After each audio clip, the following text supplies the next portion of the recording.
Our great mate Nigel Farage, we talk to him each and every Tuesday night. He's in London. We've got a bit more time to talk than usual, which I'm very pleased to do because we've got some detail here we've got to get through about this Trump trial and what's playing out in New York now. The idea that he could go to jail for not the payments but the accounting of payments seems to me to be such a low piece of hanging fruit to go after a former president. But it's not just that. It's about forcing him to sit there every day. It's about analysing his every movement. It's about the psychological warfare of him having to watch every single thing he does, knowing that that goes out into the court of public opinion. What did you think of opening arguments? Yeah, I mean, look, it's a character assassination, isn't it? And you're quite right. He's got to sit there through this for, 6 whole weeks, which is agony. And he, notoriously, like all entrepreneurs, he wants to one side of A4, make a decision, move on. So it's going to be very tough. They've even stopped him going to his own son's graduation, which struck me as being pretty mean. The opening arguments are that a couple of women were paid off using Trump Organization money, to which I have to say, so what? That isn't a crime. It's an accounting misdemeanor.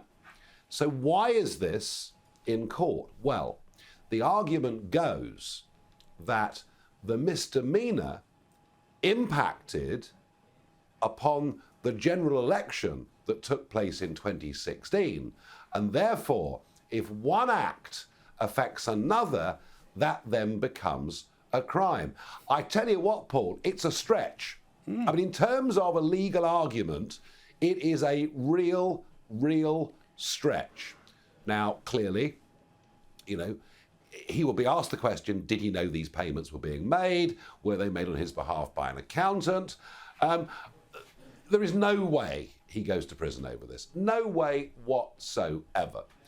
Quite where they managed to find a jury of 12 in New York City who had neutral opinions about Donald Trump, I don't know for the life of me. He'll probably finish up with a fine of some kind, but it is the 6 weeks out of the election campaign, the 6 weeks, as you mentioned in the introduction, of every micro movement that he makes being analysed in the press. It is a horrendous, humiliating thing to put a former president through, but that's where America's got to. It is a fully politicised judiciary, very badly in need of reform.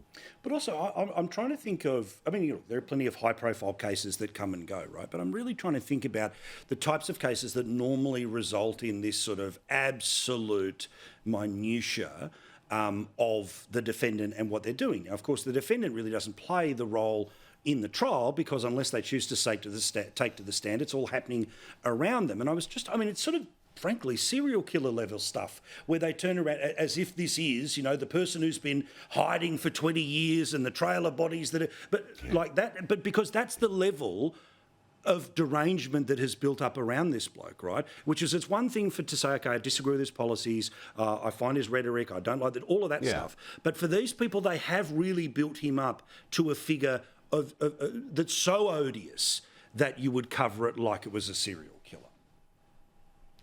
Yes, you'd have thought this was sort of crime of the century that he's committed. I am convinced that my reaction to it, which is a shrug of the shoulders and a so what, I'm convinced that is where most of middle America will be. I don't think, whatever the outcome of these proceedings at the end of 6 weeks, will make any difference or do any damage to his electoral prospects whatsoever. Unless he was to crack in some way under the strain and get up in the court and explode or do something like that, which of course is what they'll try and do. Yes. They will be attempting to provoke him the whole time. So he just has to keep his composure and get through the agony of the next few weeks. And I'm very confident that he will. And I've been with him a couple of times this year already. I have to say, he is as mentally fit, if not more so, than he was way back in 2016. He will come through this. Yeah, I also think one of the things with all of this obsessive conversation about the physicality is that if he turns around and says, "Oh, the reason I fell asleep is because I have sleep apnea," see, he's as bad as Joe Biden. If the reason he wiggled in his seat was because my back's a bit sore, see, he's as adult as Joe Biden, and then that issue gets. So I think that's part of the nexus here too. Let's talk about the Rwanda bill slowly moving up and down in the UK Parliament. I was almost going to use exactly the same thing that came to your mind of what the metaphor was about a young bride. But anyway, let's get to the idea here of whether the legislation's going to stand. Rishi Sunak is out and about, running about and saying, stop the boats, stop the boats.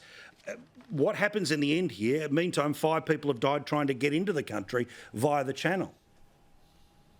Yeah, 5 people died this morning. That takes it to 14 this year that have drowned in the English Channel. That number will go up. There's a couple of hundred on their way to us literally as we speak, being escorted, would you believe, by the French Navy. I mean, the French Navy are doing the job of the traffickers for them. It's quite extraordinary. Rishi's passed this piece of legislation, but it's not going to work. And it won't work because we signed up in the early 1950s to the European Convention on Human Rights. It was an agreement intended to stop what happened to the Jews in Austria and Germany in the 1930s and led to the Holocaust. And of its time, it seemed like a good idea. But Mr. Blair incorporated that into British law via something called the Human Rights Act. And as soon as people are about to be put on a plane and sent to Rwanda, what will happen is that piece of UK legislation will be used, brought to British judges. I doubt anyone will go to Rwanda. Some may go, but it won't be in big enough numbers to stop the flood that's coming. And all of this has been brought to a head because I raised this 4 years ago. I was the one going out in the English Channel filming this when mainstream media literally wouldn't talk about it. And now Rishi Sunak is basing the whole general election on his Rwanda policy. He's promised within 10 to 12 weeks that the planes will fly, which makes me now think that our general election will not be in October or November as predicted. I think it's coming at the end of June or early July. It's his only way out. Yeah, interesting to see. Well, you're always right about these things, so we will follow you certainly on the policy and we'll find out what happens when it comes to the date. Do appreciate it. Nigel Farage, you can find him on GB News, which is available on the Flash app here in Australia or on YouTube as well.